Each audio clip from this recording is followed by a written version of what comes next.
Pat, thank you so much for taking the time to chat. Yeah, I'm excited. How are you guys?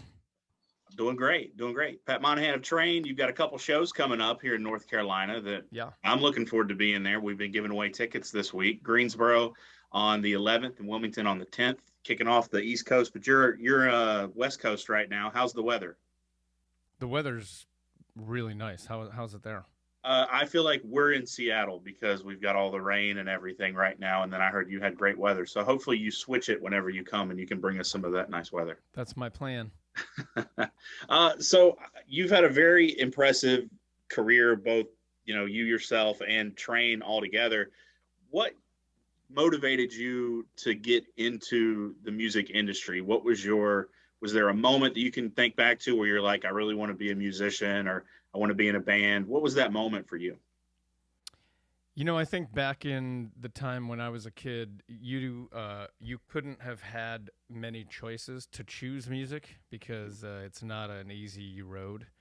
And so I feel like at that time, music was choosing people. Mm-hmm. And I think now kids might have more opportunity. I know a lot of kids that are in college, playing college basketball, but also getting their tracks published and purchased, and I think there's a lot more opportunity right now. But for me, I was just a kid growing up in Erie, Pennsylvania, and I was mediocre at sports, but I wanted to be great. I was mediocre at being a student, and so music just one day I started singing in the car, and all my friends looked at me like, you know, I was a werewolf, and they were like, "What the heck? What the heck's going on over there?" So I just felt like maybe my peers accepted that I knew how to do it, and that's kind of how it started.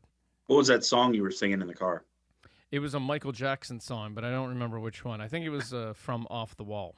Okay. Well, yeah, I think if you're singing some Michael Jackson and you're impressing people, that's kind of the route you should take then. Yeah, maybe. Well, So, that was the idea. so you talk about it's very different now getting into music now. There's more opportunity potentially than there was.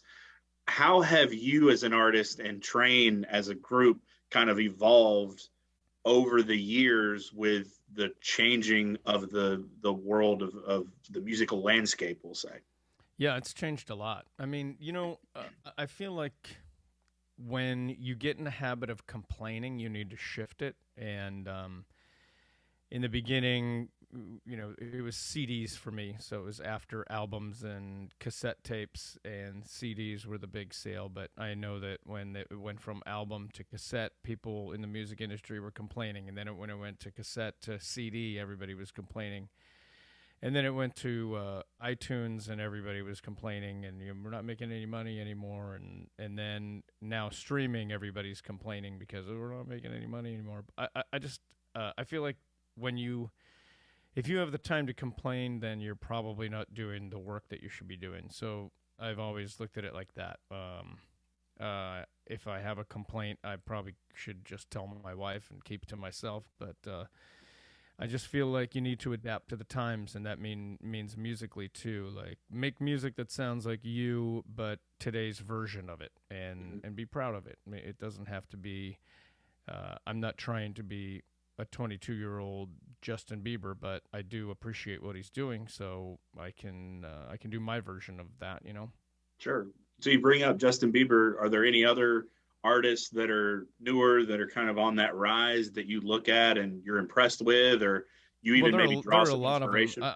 I listen to a lot of hip hop, but I also listen to like there's a band from Seattle called The Dip that I love. They're really cool. It's more like a Motown sound, but I think Khalid has got to be the coolest thing around right now. Yeah.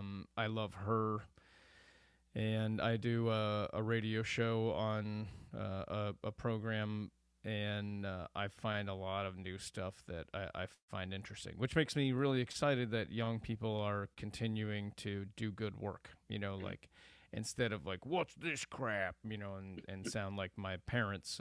I like that I'm enjoying what they're doing.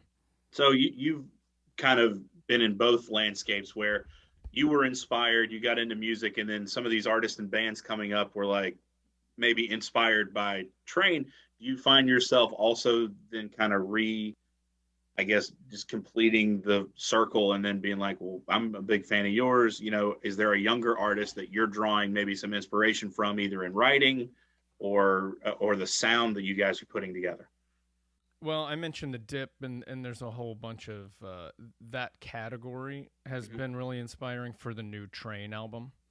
Um, I don't have any idea if I've been inspiring to them at all, but I play golf with a guy who used to play for the Seahawks. His name is Sidney Rice, and he turns me on to a lot of new music, and it's pretty inspiring, all of it.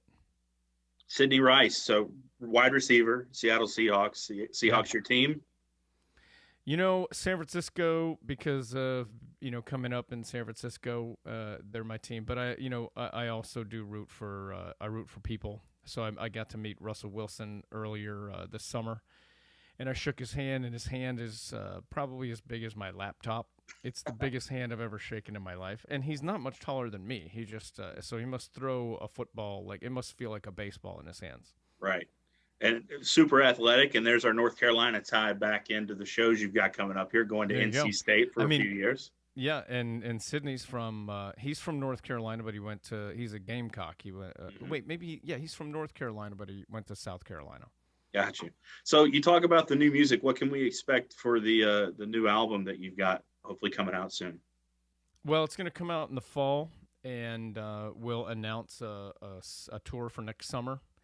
That's going to be pretty exciting, and it's going to be I don't know how to describe it. It's much more Motowny, Mm-hmm. and I don't know, man. I kind of am really inspired by it. We just recorded properly. We recorded 8 of the many songs. We'll probably stop at the 8, and then I can continue to listen to what those 8 sound like, and then finish the record, finish writing it, and maybe some of the ones that are currently written will make the record as well. But it's kind of a process of you eliminate so many, and then you have your core, and then you try to finish it. Like Save Me San Francisco with Hey Soul Sister was that way. Mm-hmm. Like Soul Sister was written and some other songs, and then Save Me San Francisco was like last, and that Mm-hmm. was the title track. So Wow. So making music in a post-pandemic era, what is that like for you guys?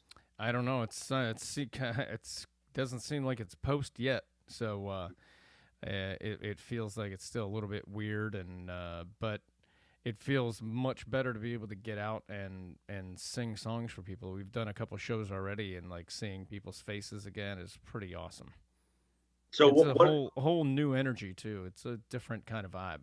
that's what I was going to ask is so you've had a few shows. How does it feel now coming to where we were spending time with our pets and our significant others and our kids and that was it to now being able to see these people again? Is there I was going to ask what that vibe was like for you guys. The vibe is very positive, and it's very energetic, and it's kind of a relief. You can just it's like the beginning of the show is like there's almost like a is this okay? And Mm-hmm. then by the end of it, it's like everybody's just having the greatest time ever, Well, just like they good. used to. Yeah, and it's nice to kind of have that feeling again. It's so encouraging to have these live events and things coming Yeah. back, and having you visit Wilmington and Greensboro is awesome. Uh, so you've worked obviously a long time. You've talked about some of these artists. Who has been one of your favorite artists that you have had the opportunity to work directly with on some music? Well, years ago, I made a solo album, Mhm. and uh, when I walked in the studio one day, Graham Nash was in there, and he Okay. was gonna. He was a friend of mine asked him. I didn't know that he was just there to like sing some background vocals on my record, and I was like, oh my, like that is insane that Graham Sure. Nash is in here. But that's a highlight for me for sure. Is there any outlook or projections of maybe an artist that you're going to work with at some point? Or if you had to pick, you talked about the Drip and Khalid. Is there one that you would really like to work with in the future? All of those guys. I mean, Kendrick Lamar. All the. I mean, everybody who's doing something special, I want to work with. But I think on this record, I stole, and I didn't steal. I borrowed a bit of a song by America. So I think we're gonna ask America to come and sing it with me. Oh, that's awesome. And so that I hope that they'll do it. We'll see. But so that's in the very near future, and then in the other near future, I don't know. I mean, I like to work with. Back when I started, we were all competing against one another, and now it seems like people are trying to help each other out. I like that vibe better. Yeah, absolutely. I think it's better for the music industry as a whole. I think it's a better product when you work together versus trying to be so cutthroat. Yep, I agree. I always like asking this question. What is maybe the moment where, you look back on going from singing and your friends hearing you singing in the car to that Michael Jackson song to, okay, maybe I want to get into this. What was the moment for you where you kind of look back and you think, this was the moment where I knew, I had made it, or I would consider what I was doing to be successful? Like, what is that moment for you when you think back? Is there one specifically that stands out? I still don't even know that I've made it. That's the problem with my personality. But I think, after we made our first album and Meet Virginia was a hit enough to sell 1 million albums, which is almost impossible to do these days. But so we sold 1 million albums, which basically gave us the right to make a second album. And we struggled to write a song that was worthy of being a first single for a long time. We had the album made and everything, and then I wrote Drops of Jupiter, and I took it into Columbia Records in New York City, and Donnie Einer, who was running Columbia at the time, listened to it, and he he just went, "Woo, song of the year." That felt like that felt like a pretty big moment because he didn't say things like that. He was a guy of he would yell at you if it wasn't right, but he rarely would you get a song of the year compliment. And so I knew because of his personality that if he believed in it, he was gonna kill to make it happen. And that felt kind of like a really big moment. Do you think back to that when you perform it? No, no, I think about what the song was inspired by. I lost my mother that year, and she basically was telling me what it's like to be on the other side. You can swim through the planets and come back with drops of Jupiter in your hair, and it's always going to be all right. That's awesome. Well, Pat Monahan of Train, I really appreciate you taking some time to chat with me today. Looking forward to seeing you in Greensboro on the 11th. And for all of us listening here that will be in Wilmington on the 10th, you need to check out the show. Tickets are available now. Pat, best of luck to you. Looking forward to Thanks. hearing the stuff off the new album, and good luck finishing it up. Cool. Thanks a lot. Well, I'll see you soon, Matt.